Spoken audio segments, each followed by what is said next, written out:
Hello and hi everyone, कैसे हैं आप सभी लोग। आई होप सो आप सभी लोग बहुत ही अच्छे हैं। सो बेसिकली आज का जो सेशन है दोस्तों, आज के इस सेशन में हम लोग स्टार्ट करने वाले हैं हमारा जो चैप्टर है क्या, रणपत्र संबंधी लेखे एवं निर्गमन। Basically debenture, issue of debenture का जो चैप्टर है उसके सभी ऑब्जेक्टिव को क्या है दोस्तों हम लोग इस चैप्टर में कवर अप करने वाले हैं। आपके माइंड में सबसे पहला क्वेश्चन आएगा कि सर ये चैप्टर तो आप पढ़ाने वाले हो, बट इसके पहले हम लोगों को तो अभी बेसिक जो कंसेप्ट है रणपत्र जिसे कि बोला जाता है क्या, डिबेंचर, हमको तो यही नहीं पता कि डिबेंचर क्या होता है, वो तो बता दो। देखिए बेसिकली कल हमने समझा था, क्या समझा था हम लोगों ने कि कंपनी जब भी पैसा लेती है किससे, आम जनता से, तो उसके बदले में वो उन लोगों को क्या देती है, वो देती है शेयर्स, सर्टिफिकेट। ये क्या होता है, ये होता है, ये एक सर्टिफिकेट होता है जो कि बताता है कि जिन लोगों ने कंपनी में पैसा लगाया है वो क्या है, कंपनी के मालिक है। ठीक है। उसी तरीके से जब कंपनी क्या है, जब उधार पैसा लेती है, ये तो क्या मालिक बनाया था, बट जब कंपनी आम जनता से उधार लोन के रूप में पैसा लेती है तो उसको बोला जाता है क्या, ऋणपत्र। तो मतलब क्या होता है, ऋणपत्र का मतलब होता है कंपनी जब क्या करती है, कंपनी जब पैसा लेती है किससे, आम जनता से, किसके रूप में, उधार, लोन के रूप में जब पैसा लेती है, और कंपनी बोलती है कि एक पर्टिकुलर समय के बाद हम जनता को क्या कर देंगे, ये पैसा लौटा देंगे, और इस पैसे के बदले में कंपनी क्या देती है, जनता को जो पत्र देती है उसे बोला जाता है क्या दोस्तों, ऋण पत्र, या बोल सकते हो आप डिबेंचर। तो डिबेंचर का मतलब क्या होता है, डिबेंचर एक ऐसा सर्टिफिकेट होता है जो कि कौन देता है, कंपनी देती है, किसको देती है, आम जनता को। कौन सी जनता को, जिन लोगों से कंपनी ने लोन के रूप में क्या करा है, पैसा लिया। तो जब ये आम जनता क्या करती है, जब ये आम जनता, बेसिकली क्या होता है, जब आम जनता ने कंपनी में पैसा लगाया तो पैसा लगाने के बदले इस आम जनता को ऋण पत्र तो मिलता है। ये ऋण पत्र क्या होता है, ये बताता है कि जनता ने कंपनी में पैसा लगाया और एक निश्चित अवधि समाप्त होने के, एक पर्टिकुलर समय समाप्त होने के बाद कंपनी क्या कर देगी, इन लोगों का पैसा ब्याज समेत दे देगी। तो इनको बदले में क्या मिलता है, जो आम जनता पैसा लगाती है ना, इसको बदले में क्या मिलता है दोस्तों, ब्याज। ब्याज नहीं बोला, क्या मिलता है, ब्याज, जिसको कि बोला जाता है इंटरेस्ट। आई होप सो आपको ये चैप्टर का जो बेसिक कंसेप्ट है वो समझ में आया। डिवेंचर्स क्या होते हैं, डिवेंचर्स एक तरीके का लिखित डॉक्यूमेंट होता है जो कि कौन देता है, कंपनी देती है, किसको देती है, जिन लोगों ने कंपनी को पैसा दिया है, किसके रूप में, लोन के रूप में। आप ये मान के चलो, गॉट इट। इसके बदले में, पैसे के बदले में इन लोगों को क्या मिलता है, इन लोगों का प्रतिफल होता है दोस्तों क्या, ब्याज। ठीक है। आई होप सो आपको ये चैप्टर का बेसिक जो कंसेप्ट था वो समझ में आया। ठीक है। अब हम चलते हैं इस चैप्टर के ऑब्जेक्टिव के ऊपर।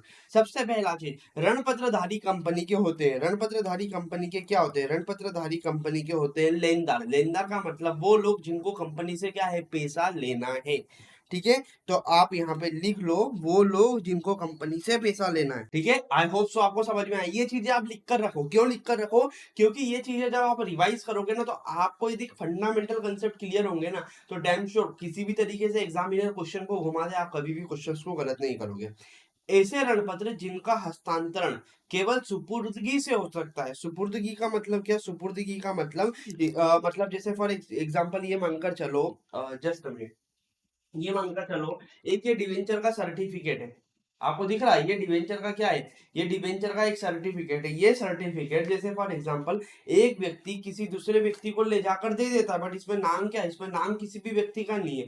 यदि ये सर्टिफिकेट मेरे पास है और मैं कंपनी के पास जाता हूं तो ब्याज किसको मिलेगा, मुझे मिलेगा। बट ये सर्टिफिकेट ले जाकर मैं किसी दूसरे व्यक्ति को दे देता हूं और वो कंपनी के पास जाता है तो ब्याज किसको मिलेगा, उसको मिलेगा। तो ये सुपुर्दगी का मतलब क्या, एक व्यक्ति से दूसरे व्यक्ति के हाथ में सिर्फ जाने से ही, उसके हाथ लग जाने से ही ब्याज उसको मिल जाएगा। उसे ही बोला जाता है क्या, हस्तांतरण होना सुपुर्दगी से, मतलब बिना लिखा पढ़ी के डायरेक्टली। यदि आपने ये सर्टिफिकेट किसी को दे दिया तो ये सर्टिफिकेट जिसके पास होगा माना जाएगा कि ऋण पैसा किसने दिया, उसी व्यक्ति ने दिया। जिसके पास सर्टिफिकेट वही ब्याज का क्या होगा, हकदार होगा। ओके। तो ऐसे ऋणपत्र को क्या बोला जाता है, ऐसे ऋणपत्रों को बोला जाता है वाहक ऋणपत्र। कौन से ऋणपत्र दोस्तों, वाहक ऋणपत्र। वाहक ऋणपत्र यह वह ऋणपत्र होते हैं जो कि सिर्फ और सिर्फ क्या, ट्रांसफर से ही, हस्तांतरण से ही क्या हो जाते हैं दोस्तों, ट्रांसफर हो जाते हैं। रणपत्रों से होने वाली आय कैसी होती है? रणपत्रों के ऊपर जो लोन रहता है, लोन के ऊपर ब्याज क्या रहता है? फिक्स रहता है, 10%, 8%, 5%, जो भी कंपनी निर्धारित करती है। तो आय क्या होगी? रणपत्र धारियों की जो आय होगी वो निश्चित होगी। क्यों निश्चित होगी? क्योंकि इनके ऊपर ब्याज कितना मिलेगा वो पहले से क्या होता है दोस्तों? फिक्स होता है। ठीक है। फिर नेक्स्ट क्वेश्चन, रणपत्रों पर देय राशि का भुगतान न करना क्या कहलाता है? रणपत्रों पर इसका आंसर क्या आएगा दोस्तों? इसका आंसर आएगा इनमें से कोई नहीं। ना तो वो अवशिष्ट याचना होती है, ना अग्रिम याचना होती है, ना पूर्वदत्त याचना होती है। ठीक है। सो हमारा आंसर क्या आएगा? इनमें से कोई नहीं। रणपत्रों के प्रतिफल स्वरूप प्राप्त क्या होता है? रणपत्र जब कोई व्यक्ति किसी कंपनी में पैसा लगाता है तो उस पैसे के बदले में उसको क्या मिलता है? उस ऋणपत्रधारी को मिलता है दोस्तों क्या? ब्याज। हमने यहाँ देखा था ना, ये देखिए, ये एग्जाम्पल में हमने यहाँ पर समझा था, यदि कोई व्यक्ति कंपनी में पैसा लगाता है तो उस पैसे के बदले में उसको क्या मिलता है? उस पैसे के बदले में उसको दोस्तों मिलता है क्या? ब्याज। ठीक है। नेक्स्ट ऑब्जेक्टिव आप सभी की स्क्रीन के ऊपर ये रहा, कंपनी के लिए ऋणपत्रों पर कटौती। ऋणपत्रों पर कटौती का मतलब क्या होता है? मतलब ऋणपत्र 100 रुपए का डिवेंचर यदि कंपनी 10 डिस्काउंट पर इश्यू करती है तो वो कंपनी के लिए क्या है? मतलब ऋणपत्रों पर कटौती, ऋणपत्रों पर कटौती का मतलब क्या है? कंपनी को 100 रुपए देना थे, अब उसकी जगह 90 रुपए देना है। तो ये क्या है? ये बेसिकली कंपनी के लिए क्या होती है? ये एक कंपनी के लिए होती है कृत्रिम संपत्ति। ऋणपत्रधारी कहलाते हैं। रणपत्रधारी कौन होते हैं? रणपत्रधारी मतलब वह व्यक्ति जिसने कंपनी को क्या है? उधार लोन दिया है, तो उसको क्या बोला जाता है? उस व्यक्ति को बोला जाता है दोस्तों ऋणदाता। रणपत्रधारी क्या कहलाते हैं? रणपत्रधारी कहलाते हैं ऋणदाता, मतलब कंपनी को लोन दिया है। ऋणदाता का मतलब वो व्यक्ति जिसने कंपनी को लोन दिया है, यहाँ पर लिख लो। ठीक है। सो वो व्यक्ति जिसने क्या करा है? कंपनी को लोन दिया है। ऐसी प्रतिभूति जो कंपनी की संपत्तियों पर प्रभाव उत्पन्न करे, मतलब ऐसी प्रतिभूति जो संपत्तियों पर प्रभाव उत्पन्न करे या न करे, ऋण के बदले जारी की जाती है, उसे कहा जाता है। देखिए बेसिकली प्रभाव उत्पन्न करे मतलब क्या? प्रभाव उत्पन्न करे का मतलब होता है कि यदि आप पैसा नहीं दोगे जिससे आपने उधार पैसा लिया है, तो वो क्या करेगा? आपकी संपत्ति को जब्त करके क्या कर लेगा? पैसा वसूल कर देगा। जैसे आप लोगों को पता होगा, हाउसिंग लोन जो होता है, होम लोन जो होता है, उसके ऊपर ब्याज की दर क्या होती है? कम होती है। क्यों होती है? क्योंकि वो मॉर्गेज होता है। मतलब यदि आप होम लोन को पे ऑफ नहीं करोगे तो बैंकिंग कंपनी क्या करेगी? आपके घर को जब्त कर लेगी और उस घर को बेचकर क्या है? पैसा वसूल कर देगी। तो उसके पास क्या है? वो है बेस पैसा वसूल करने का। बट यदि आप देखोगे तो आपका जो पर्सनल लोन होता है, पर्सनल लोन के केस में आपको क्या कुछ बेनिफिट होता है? नहीं, कुछ भी बेनिफिट नहीं होता है पर्सनल लोन के केस में। क्यों नहीं होता है? क्योंकि भैया कल से आप निपट गए, कुछ हो गया, आपकी नौकरी छूट गई, तो पैसा कौन देगा? तो रिस्क क्या है? ज्यादा, इसलिए वहां पर क्या है? ब्याज की रेट ज्यादा रहती है। तो यहाँ पर क्या बोला? ऐसी संपत्ति जो जिसका ऊपर क्या होता है? प्रभार होता है। मतलब यदि आपको कोई सर्टिफिकेट दिया है, फॉर एग्जाम्पल कंपनी ने आपसे पैसा लिया है और उसके बदले में सर्टिफिकेट दिया है, ठीक है, और उसके ऊपर लिख दिया है कि यदि हम आपका पैसा नहीं देते तो हमारी फलाना फलाना संपत्ति को आपका क्या है? प्रभार है। मतलब आप उन संपत्तियों को बेचकर क्या कर सकते हो? अपना पैसा वसूल कर सकते हो। तो ऐसी प्रतिभूतियों को क्या बोला जाता है? ऐसी प्रतिभूतियों को बोला जाता है दोस्तों क्या? ऋणपत्र।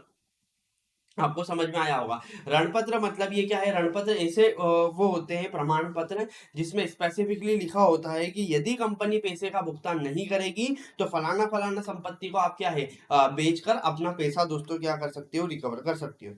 ऋण पत्रों के जब उनके अंकित मूल्य पर ही जारी किया जाता है, मतलब 100 रुपए का ऋण पत्र यदि आप 100 रुपए पर ही क्या करते हो? जारी करते हो, तो उसे क्या बोला जाता है? तो ऐसे ऋणपत्रों को बोला जाता है क्या? सममूल्य पर निर्गमन। क्या बोला जाता है? सममूल्य पर निर्गमन। बट आपसे यदि बोल रहे ऐसे ऋणपत्र जिनको अंकित मूल्य से कम मूल्य पर, अंकित मूल्य से कम मूल्य पर यदि इशू करने का बोले तो आपका आंसर क्या हो जाएगा? आपका आंसर हो जाएगा कटौती पर निर्गमन। यदि 100 का डिबेंचर 90 पर इशू कर रहे हो तो कटौती आएगा, 100 का डिबेंचर 100 पर इशू कर रहे हो तो सम मूल्य पर आएगा। तो यहाँ पर हमारा करंट आंसर क्या होगा? यहाँ पर हमारा करेक्ट आंसर होगा सममूल्य पर निर्गमन। ऋणपत्रों पर दिया जाने वाला ब्याज क्या होता है?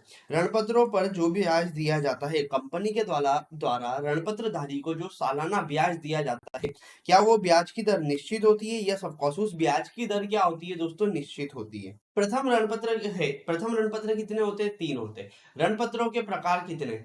वाहक ऋणपत्र क्या होता है? वाहक ऋणपत्र वह ऋणपत्र, हमने क्या पढ़ा अभी इससे पहले, हमने पढ़ा वाहक ऋणपत्र के बारे में।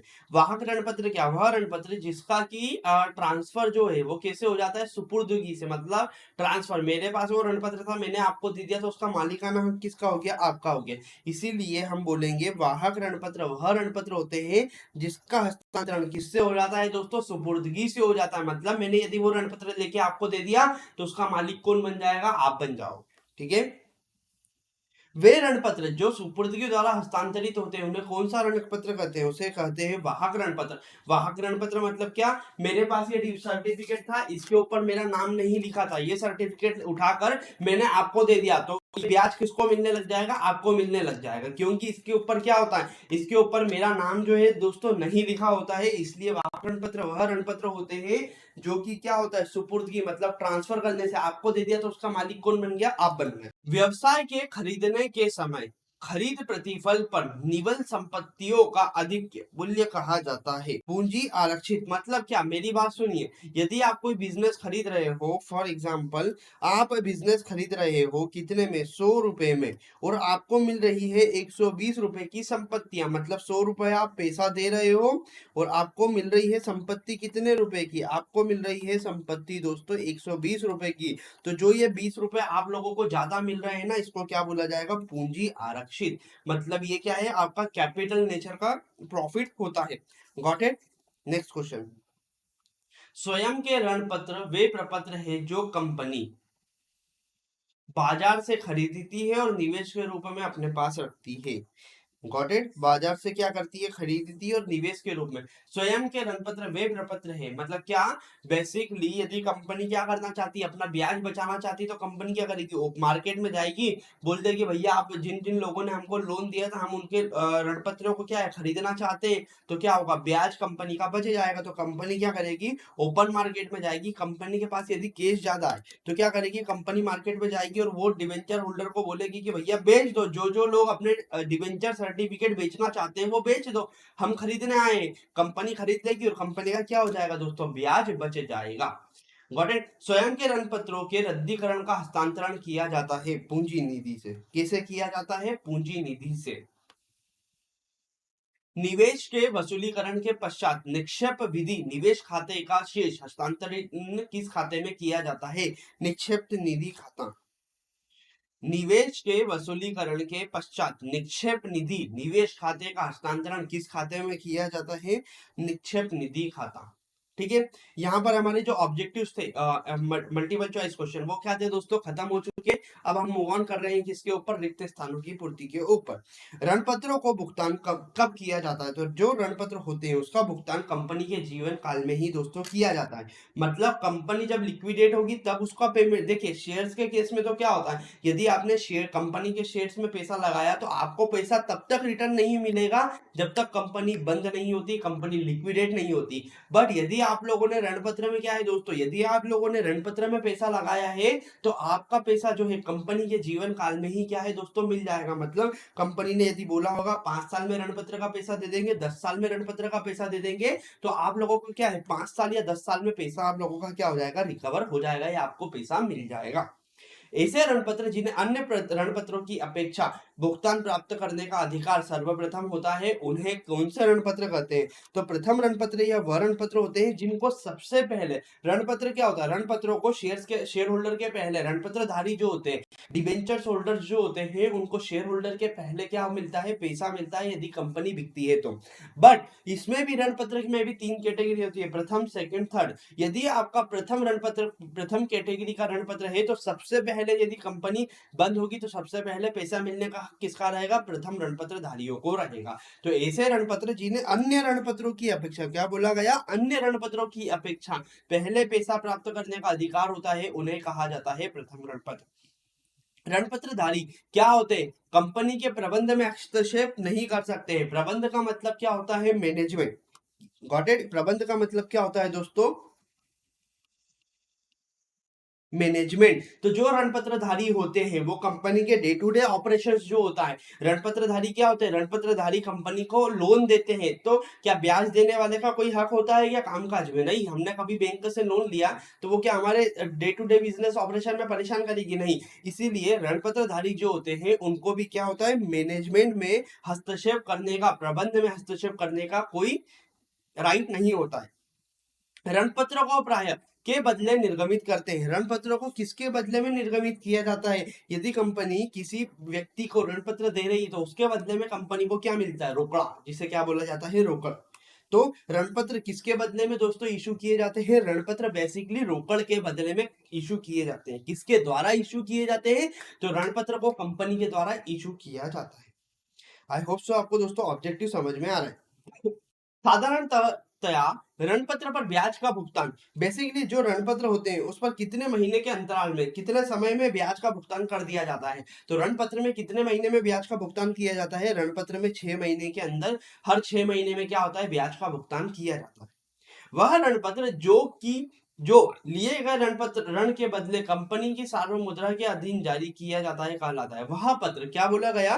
वह पत्र जो कि ऋण के बदले में, किसके बदले में कंपनी इशू करती है दोस्तों? ऋण के बदले में वह पत्र जो कि कंपनी लोन के बदले में इशू करती है उसको क्या बोला जाता है? उसे बोला जाता है क्या? ऋणपत्र। ऋणपत्र वह पत्र होता है जो कि कंपनी इशू करती है उन लोगों को जिन लोगों से कंपनी ने लोन के रूप में क्या करा है दोस्तों? पैसा लिया।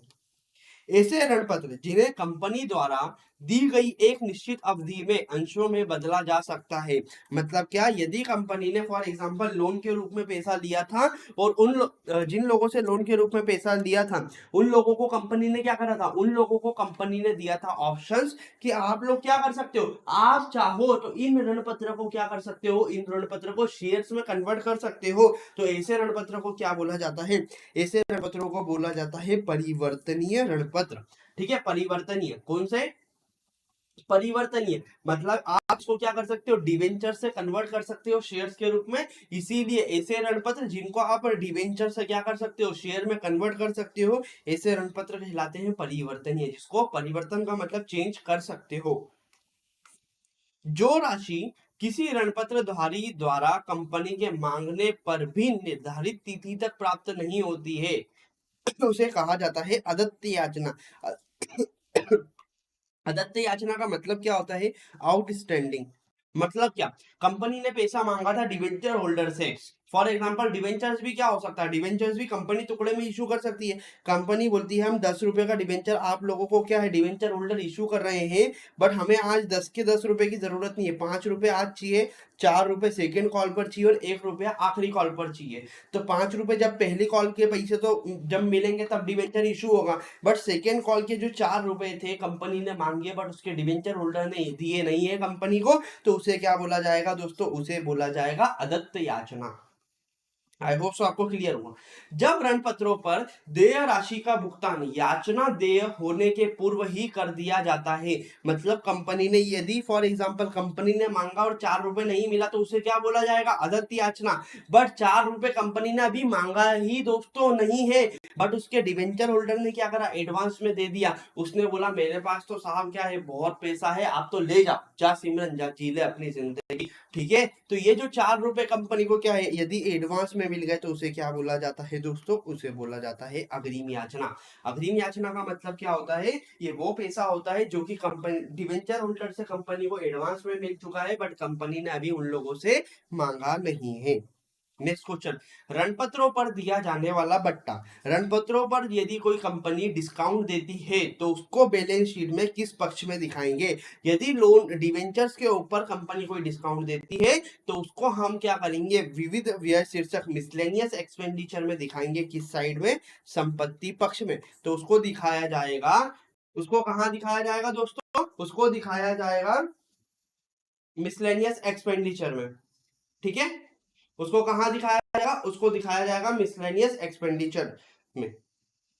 ऋण पत्र, ऋण का एक लिखित, ऋण पत्र क्या है? ऋण पत्र जो है वो ऋण का एक लिखित प्रमाण पत्र होता है।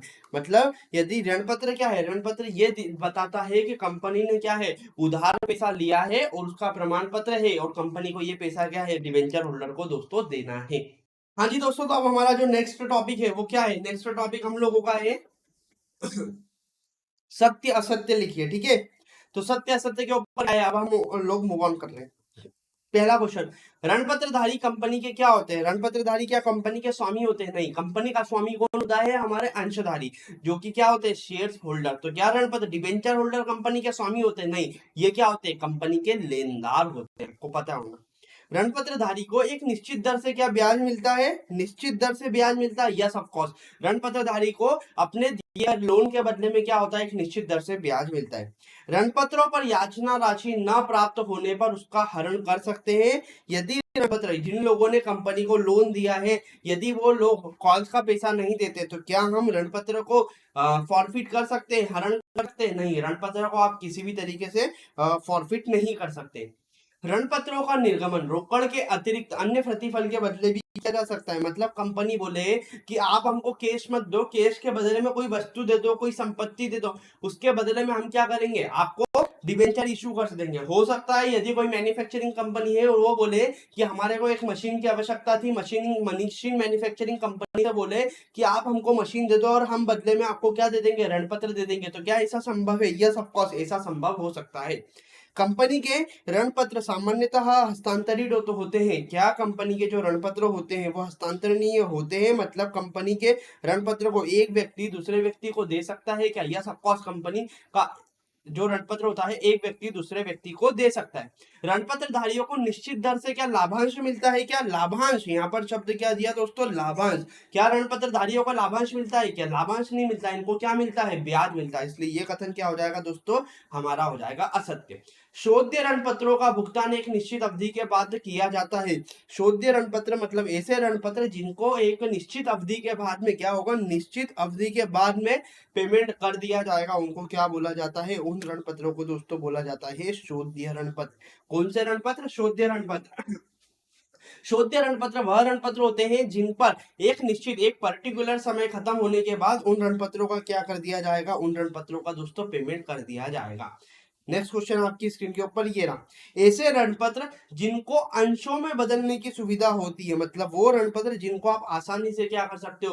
अंशों में बदल सकते हो। क्या वो अपरिवर्तनीय कहलाएंगे? नहीं दोस्तों, वो कौन से डिबेंचर कहलाएंगे? वो कहलाएंगे परिवर्तनीय। यदि इस क्वेश्चन में से वो लोग हटा देते तो हमारा आंसर क्या हो जाता? सत्य हो जाता। बट उन्होंने यहाँ पर क्या दिया है? यहाँ पर उन्होंने शब्द दिया है अपरिवर्तनीय, इसलिए ये क्या हो जाएगा? ऑब्जेक्टिव हमारा दोस्तों हो जाएगा रॉन्ग।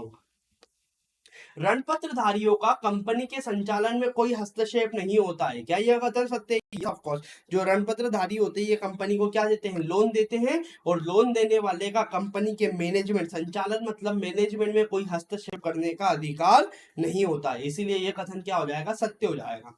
ऋणपत्रों के बट्टे पर निर्गमित करने संबंधी किसी प्रकार का कोई प्रतिबंध नहीं है। मतलब यदि कंपनी चाहे तो क्या ऋणपत्र को डिस्काउंट पर इश्यू कर सकती है? ऐसा कोई कंपनी एक्ट में क्या कोई प्रोविजन है जो कि ये बोलता है कि कोई भी कंपनी ऋणपत्रों को बट्टे पर इशू नहीं कर सकती है? तो ऐसा कोई कंपनी एक्ट में कोई प्रोविजन नहीं है, इसलिए हमारा आंसर क्या हो जाएगा दोस्तों? सही सही हो जाएगा। मतलब कंपनी चाहे तो क्या कर सकती है? बट्टे पर भी दोस्तों क्या कर सकती है? हमारे डिवेंचर को इशू कर सकती है। बट क्या, मुझे ये बताइए, क्या शेयर्स के केस में ऐसा कोई प्रोविजन है जो कि रोक लगाता है कि कंपनी शेयर्स को डिस्काउंट पर इशू नहीं कर सकती? Yes of course, company act में एक सेक्शन ऐसा है जो कि बोलता है कि कंपनी स्पेसिफिक डिस्काउंट से ज्यादा डिस्काउंट नहीं दे सकती है। किसके ऊपर? शेयर्स के ऊपर।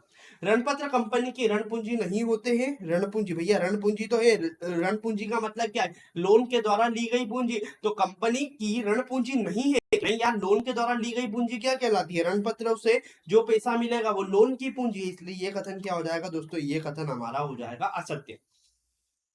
ऋणपत्रधारी को कंपनी का अंशधारी भी कहते हैं? नहीं, अंशधारी किसको कहते हैं? अंशधारी शेयर होल्डर्स को कहते हैं। ऋणपत्र अल्पकालीन ऋण की प्रकृति के होते हैं? नहीं, ऋणपत्र जो होते हैं 10 साल, 20 साल, 5 साल, मतलब सालों में इनकी बात होती है, इसलिए अल्पकालीन प्रकृति के नहीं होते। अल्पकालीन मतलब 1 साल से कम के। ऋणपत्र जो होते हैं वो हमेशा कितने साल के लिए इशू किए जाते हैं? वो हमेशा 1 साल से ज्यादा के लिए क्या है दोस्तों? इशू किए जाते हैं। बंधक ऋणपत्र सुरक्षित ऋणपत्र कहलाते हैं। क्या बंधक ऋणपत्र जो होते हैं वो सुरक्षित ऋणपत्र कहलाते हैं? यस ऑफ कोर्स, बंधक ऋणपत्र जो होते हैं वो हमारे क्या कहलाते हैं? बंधक ऋणपत्र हमारे सुरक्षित ऋणपत्र कहलाते हैं। ऋणपत्र स्वामित्व पूंजी का एक हिस्सा है। क्या ऋणपत्र स्वामित्व पूंजी का एक हिस्सा है? नहीं, स्वामित्व पूंजी तो क्या है, स्वामित्व कौन है, या तो शेयर होल्डर्स या प्रमोटर। तो ऋणपत्रों से जो पैसा मिला वो क्या है, कंपनी के द्वारा लिया गया लोन के रूप में पैसा है, इसलिए ये कथन क्या हो जाएगा दोस्तों, ये कथन हम लोगों का हो जाएगा असत्य। एक शब्द में उत्तर। नेक्स्ट क्वेश्चन हमारा क्या है, एक शब्द में उत्तर दीजिए, एक शब्द में या एक वाक्य में प्रश्नों के आप लोग क्या है उत्तर दीजिए। यह प्रलेख जो ऋण का निर्माण करता है या ऋण की स्वीकृति देता है क्या कहलाता है? ऋण पत्र एक ऐसा प्रलेख है जो कि ऋण बताता है कि कंपनी ने लोन के रूप में पैसा लिया है और वो पैसे का भुगतान क्या है कंपनी को करना है। ऋण पत्र जिसका भुगतान कंपनी के समापन पर हो, वह ऋण पत्र जो कि कंपनी बंद होगी तभी उस ऋण पत्र का पैसा दिया जाएगा, तो उसे क्या कहा जाता है, उसे कहा जाता है अशोध्य। अशोध्य मतलब वह ऋण पत्र जिसका भुगतान कंपनी के जीवन काल में कभी भी नहीं किया जाएगा। और उसका नाम बताओ, यदि कंपनी के जीवन काल में ऋण का भुगतान किया जाएगा तो उसे बोला जाएगा अशोध्य, और जब बोले जीवन काल में नहीं किया जाएगा तो अशोध्य। ठीक है। क्रय प्रतिफल माइनस शुद्ध संपत्तियां, तो क्या होता है साख। इसका मतलब क्या है, साख का मतलब क्या होता है दोस्तों, गुडविल। मतलब क्या, फॉर एग्जाम्पल यदि कोई किसी कंपनी को आपने 120 रुपए में खरीदा और उसके बदले में 100 रुपए की संपत्ति मिली, इसका मतलब क्या हुआ, आप लोगों ने 20 रुपए ज्यादा दिए। तो ये जो 20 रुपए ज्यादा दिए ये किस चीज के लिए दिए, ये आपने गुडविल के लिए दिए, क्योंकि आपको पता है ये 20 रुपए आप आसानी से क्या है दोस्तों ज्यादा कमा सकते हो, 20 रुपए का प्रॉफिट आसानी से कमा सकते हो। मतलब आपने जो क्रय प्रतिफल जो परचेज कंसिडरेशन दिया वो ज्यादा दिया है एज कंपेयर टू जितनी आपको संपत्ति मिली। तो जो पैसा आपने ज्यादा दिया उसको क्या बोला जाता है, उसे बोला जाता है साख या गुडविल। 100 रुपए अंकित मूल्य का ऋण पत्र यदि 125 रुपए पर इशू किया जाता है, तो 100 की वस्तु यदि 125 रुपए में आप बेच रहे हो, तो वो क्या है, वो आप बेच रहे हो किसके ऊपर, उस ऋण पत्र को आप इशू कर रहे हो प्रीमियम के ऊपर। ये ऋण पत्र जिनका कंपनी के रजिस्टर में नाम दर्ज होता है, वह ऋण पत्र जिनका क्या है कंपनी के रजिस्टर में, वो ऋण पत्र जिनका नाम कंपनी के रजिस्टर में पंजीकृत होता है, उन्हें कौन से ऋण पत्र बोला जाता है दोस्तों, उन्हें बोला जाता है पंजीकृत ऋण पत्र। क्या ऋण पत्रों को जब्त किया जा सकता है, कंपनी चाहे यदि ऋण पत्रधारी कंपनी को ऋण का कॉल्सिनेटर का पैसा नहीं देता है, तो क्या उसके ऋण पत्र को कंपनी फॉरफिट कर सकती है, जब्त कर सकती है? नहीं, ऋण पत्र को किसी भी हाल में कंपनी क्या नहीं कर सकती, फॉरफिट नहीं कर सकती। उस ऋण पत्र का नाम बताइए जिसका भुगतान कंपनी के समापन पर किया जाता है, तो अशोध्य ऋण पत्र। अशोध्य ऋण पत्र एवं अप्रतिदेय ऋण पत्र, आपको दोनों नाम याद रखना, अशोध्य और अप्रतिदेय। अप्रतिदेय मतलब कभी भी पैसा नहीं दिया जाएगा। वो ऋण पत्र जिनका भुगतान कंपनी जब बंद होगी तभी किया जाएगा, तो उन्हें बोला जाता है क्या, अशुद्ध ऋण पत्र। वह ऋण पत्र जिसका पंजीयन कंपनी रजिस्टर में किया जाता है, वो ऋण पत्र जो कंपनी के रजिस्टर में रजिस्टर्ड होते हैं, उन ऋण पत्रों को क्या कहा जाता है, उन्हें कहा जाता है पंजीकृत ऋण पत्र। ऐसे ऋण पत्र जिसके ऋण के बदले कोई संपत्ति बंधक नहीं रखी जाती। बेसिकली क्या मैंने आपको बताया था कि ऋण पत्र के बदले में क्या होता है, ऋण पत्र के बदले में जो होता है आपकी संपत्ति क्या होती है, मॉर्गेज होती है। यदि आप ऋण पत्र का पैसा नहीं दोगे तो आपकी संपत्ति को बेचकर क्या है पैसा वसूल कर लिया जाएगा। बट यहाँ पर क्या बोला गया, यदि आपके ऋण पत्र के बदले में कोई संपत्ति क्या है आरक्षित नहीं है, बंधक नहीं है, तो उसे क्या बोला जाएगा, अरक्षित। अरक्षित ऋण पत्र। कौन से ऋण पत्र दोस्तों, अरक्षित ऋण पत्र। यह ऋण पत्र जो अंकित मूल्य से कम मूल्य पर जारी किया जाता है, यदि ऋण पत्र को आप अंकित मूल्य से 100 रुपए का ऋण पत्र है और यदि 100 रुपए से कम वैल्यू पर आप उसे इशू कर रहे हो, तो इसका मतलब क्या है, आप लोग ऋण पत्र को इशू कर रहे हो किसके ऊपर, भट्टे के ऊपर। जब जारी किए गए ऋण पत्रों से अधिक संख्या में आवेदन प्राप्त हो, यदि फॉर एग्जांपल आप मार्केट में इशू करने गए 100 ऋण पत्र, बट आपको आवेदन मिल गए 120 ऋण पत्र के, तो आपका जो एक 20 एडिशनल आपको ऋण पत्र के लिए आवेदन मिले, उस सिचुएशन को क्या बोला जाएगा, उस सिचुएशन को दोस्तों बोला जाएगा अति अभिदान। अति अभिदान का मतलब क्या होता है, आप इशू करने गए 100 ऋण पत्र, बट आपको मिल गए कितने, 120 ऋण पत्र के खरीददार। एक कंपनी ने 5 लाख रुपए में एक भवन क्रय किया। क्या करा, कंपनी ने 5 लाख रुपए में एक बिल्डिंग खरीदी, इस हेतु 100 रुपए वाले कितने ऋण पत्र निर्गमित करना पड़ेंगे। तो देखो, कंपनी ने 5 लाख रुपए की हमारी क्या करी दोस्तों, संपत्ति खरीदी, और कंपनी 100 रुपए के ऋण पत्र इशू कर रही, तो 2 जीरो से 2 जीरो उड़ा देंगे, तो कंपनी को कितने हमारे डिवेंचर इशू करना पड़ेंगे, तो कंपनी को 5000 दोस्तों ऋण पत्र क्या करना पड़ेंगे, इशू करना पड़ेंगे। नेक्स्ट क्वेश्चन आप सभी की स्क्रीन के ऊपर ये रहा, बॉन्ड क्या है। बॉन्ड जिस तरीके से आम जनता पैसा देती है, आम जनता से जब कंपनी पैसा लेती है लोन के रूप में, तो उसे बोला जाता है डिबेंचर। बट यदि आम जनता से कौन, सरकार यदि पैसा लेती है और ब्याज देने का वादा करती है तो उसे बोला जाता है क्या, बॉन्ड। तो बॉन्ड सरकार द्वारा निर्गमित ऋण की स्वीकृति का एक प्रलेख है जिसमें ब्याज की दर व पूर्व निर्धारित रहती है। Got it? मतलब सिंपल सी बात, यदि जनता से लोन के रूप में पैसा ले तो कौन ले, कंपनी ले तो उसे बोला जाता है ऋण पत्र। बट यदि ब्याज के लोन के रूप में सरकार पैसा ले तो उसे क्या बोला जाता है, बॉन्ड बोला जाता है। रजिस्टर्ड ऋण पत्र व वाहक ऋण पत्र में एक अंतर लिखिए। तो रजिस्टर्ड ऋण पत्र जो होते हैं, रजिस्टर्ड ऋण पत्र क्या होते हैं, रजिस्टर्ड ऋण पत्र हस्तांतरणीय नहीं होते हैं। मतलब जैसे फॉर एग्जांपल ये ऋण पत्र है, रजिस्टर्ड है, तो मैं आपको दे दूंगा तो इसका मालिकाना हक बदल नहीं जाएगा, क्योंकि इसका जो मालिक है उसका नाम क्या है, कंपनी के रजिस्टर में लिखा है। जब तक कंपनी के रजिस्टर में वो नाम चेंज नहीं होगा तब तक इसका मालिक चेंज नहीं होगा। ये कौन सा ऋण पत्र है, ये है रजिस्टर्ड ऋण पत्र। बट वाहक ऋण पत्र क्या होता है, वाहक ऋण पत्र का जो मालिक है उसका नाम कंपनी के रजिस्टर्ड में लिखित नहीं होता है। यदि ये ऋण पत्र मेरे पास था, मैं उठा के आपको दे दूंगा तो मालिक कौन बन जाएगा, आप बन जाओगे। इसीलिए रजिस्टर्ड ऋण पत्र जो होते हैं वो हस्तांतरणीय नहीं होते हैं, जबकि वाहक ऋण पत्र जो होते हैं वो आसानी से क्या हो जाते हैं, हस्तांतरणीय हो जाते हैं, ट्रांसफर हो जाते हैं। कंपनी के चिट्ठे में ऋण पत्रों के निर्गमन पर बट्टा किस पक्ष व शीर्षक के अंतर्गत लिखा जाएगा। तो देखिए, जब भी कंपनी डिबेंचर्स को डिस्काउंट पर इश्यू करती है तो उसे दायित्व पक्ष में हम कहां दिखाएंगे, संचय व अतिरिक्त शीर्षक के अंतर्गत दिखाएंगे, रिजर्व के अंतर्गत दिखाएंगे। ऋण पत्रों को प्रतिभूति के आधार पर कितने भागों में बांट सकते हैं, ऋण पत्र को हम दो ऋण पत्र बोल सकते हैं। एक होता है सुरक्षित और दूसरा होता है वाहक। ठीक है। शोध ऋण पत्र क्या है, शोध ऋण पत्र वह ऋण पत्र होता है जिसका की भुगतान कंपनी के जीवन काल में किया जाएगा, कंपनी के निश्चित तिथि के पश्चात किया जाएगा। मतलब वह ऋण पत्र जिसका भुगतान, जिसकी डेट फिक्स है कि जिसका रीपेमेंट किस तारीख को किया जाएगा, वह ऋण पत्र क्या कहलाता है, शुद्ध ऋण पत्र कहलाता है। यदि क्वेश्चन आपसे पूछ दे कि अशुद्ध ऋण पत्र को बताओ, शुद्ध ऋण पत्र यह वह ऋण पत्र होता है जिसका भुगतान कब होगा यह किसी को नहीं पता, जब कंपनी बंद होगी तब उस ऋण पत्र का क्या किया जाएगा, भुगतान किया जाएगा। Got it? ऋण पत्र का प्रतिफल क्या होता है, यदि कोई व्यक्ति ऋण पत्र में पैसा लगाता है तो उसके बदले में उस व्यक्ति को क्या मिलता है, तो उसके बदले में उस व्यक्ति को मिलता है क्या दोस्तों, ब्याज। नाउ अब हम मूव ऑन कर रहे हैं किसके ऊपर दोस्तों, नाउ अब हम मूव ऑन कर रहे हैं सही जोड़ी के ऊपर। यहाँ पर सही जोड़ी का मेरा कंसेप्ट क्या है, मैं इस तरीके से पढ़ाता हूँ, सही के सामने सही चीज बता दी क्योंकि आपको माइंड में हो जाएगी, याद हो जाएगी, आप ढूंढ लोगे सही आंसर।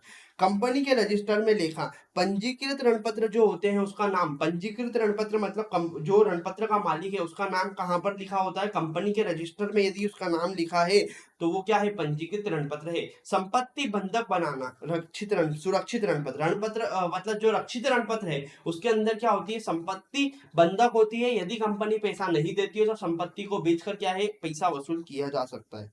अंश पत्रों में ऐसे ऋण पत्र जिसको आप क्या है, अंशों में परिवर्तित कर सकते हो उसे बोला जाता है परिवर्तनीय ऋण पत्र। निश्चित अवधि पर भुगतान, ऐसे ऋण पत्र जिनका भुगतान एक निश्चित अवधि पर किया जाएगा, एक निश्चित समय के बाद किया जाएगा, उसे बोला जाता है क्या दोस्तों, शोध्य ऋण पत्र। शोध्य ऋण पत्र वह ऋण पत्र होते हैं जिसका भुगतान एक निश्चित अवधि के बाद किया जाएगा। अंशधारी कौन होते हैं, अंशधारी कंपनी के स्वामी होते हैं। ऋण पत्रधारी कौन होते हैं, ऋण पत्रधारी कंपनी के लेनदार होते हैं। लेनदार मतलब वो लोग जिन्होंने कंपनी को क्या है, उधार पैसा दिया है। जब कंपनी को बंधक रखकर ऋण पत्रों का निर्गमन करती है, बंधक का मतलब संपत्ति जो होती है वो मॉर्गेज होती है। यदि कंपनी पैसा नहीं देगी तो संपत्ति को बेचकर पैसा वसूल किया जा सकता है। तो ऐसे ऋण पत्र को क्या बोला जाता है, ऐसे ऋण पत्र को रक्षित या बंधक ऋण पत्र क्या है दोस्तों, बोला जाता है। ऋण पत्र पर ऋण पत्रधारी को क्या मिलता है, ऋण पत्र पर ब्याज मिलता है, और अंशों पर क्या मिलता है, अंशों पर मिलता है लाभांश। ऋण पत्रों पर जो ऋण पत्रों पर प्रीमियम, शोध्य ऋण पत्र। Got it? पूंजीगत लाभ, एक निश्चित अवधि के बाद भुगतान क्या है, पूंजीगत लाभ। ऋण पत्रों पर जो प्रीमियम है, ऋण पत्र यदि 100 रुपए का ऋण पत्र कंपनी ने क्या है, 100 रुपए का ऋण पत्र यदि 110 में इश्यू किया तो वो कंपनी के लिए क्या है, पूंजीगत लाभ है। एक निश्चित अवधि के बाद भुगतान किसको किया जाता है, कंपनी के ऋणदाता को किया जाता है। ऋण पत्र धारक कंपनी के क्या होते हैं, कंपनी के ऋणदाता होते हैं। एक निश्चित अवधि के बाद भुगतान किसको किया जाता है, एक निश्चित अवधि के बाद भुगतान शुद्ध ऋण पत्र को किया जाता है। तो यहाँ पर आप दो ऑब्जेक्टिव सही कर लीजिए, ऋण पत्रों पर जो प्रीमियम है वो क्या है, कंपनी के लिए पूंजीगत लाभ होता है, और एक निश्चित अवधि के बाद जिनका भुगतान किया जाता है उन्हें बोला जाता है क्या दोस्तों, शुद्ध ऋण पत्र। तो यहाँ पर दोस्तों जो आपका चैप्टर नंबर 6 था उसके सभी के सभी, डिवेंचर वाला जो चैप्टर था उसके सभी के सभी क्या है दोस्तों, ऑब्जेक्टिव कवर अप हो चुके हैं। और मैं आप सभी दोस्तों से क्या सिर्फ एक ही रिक्वेस्ट करूंगा, इस ऑब्जेक्टिव सीरीज को बार बार देखिए, बिलीव मी, इसको बहुत ही होलिस्टिकली कवरेज कराया है और एक शॉर्ट ड्यूरेशन में आपको सभी ऑब्जेक्टिव क्या है विद डिटेल एक्सप्लेन किया गया है। आप इसको कंप्लीट कीजिए और वेबसाइट पर जाकर चैप्टर वाइज या टॉपिक वाइज टेस्ट को अपियर कीजिए। डैम श्योर आपका कॉन्फिडेंस बहुत अच्छा होगा और आप विथ फ्लाइंग कलर्स बहुत अच्छे मार्क्स से क्या होंगे दोस्तों, पास होंगे। Thank you so much.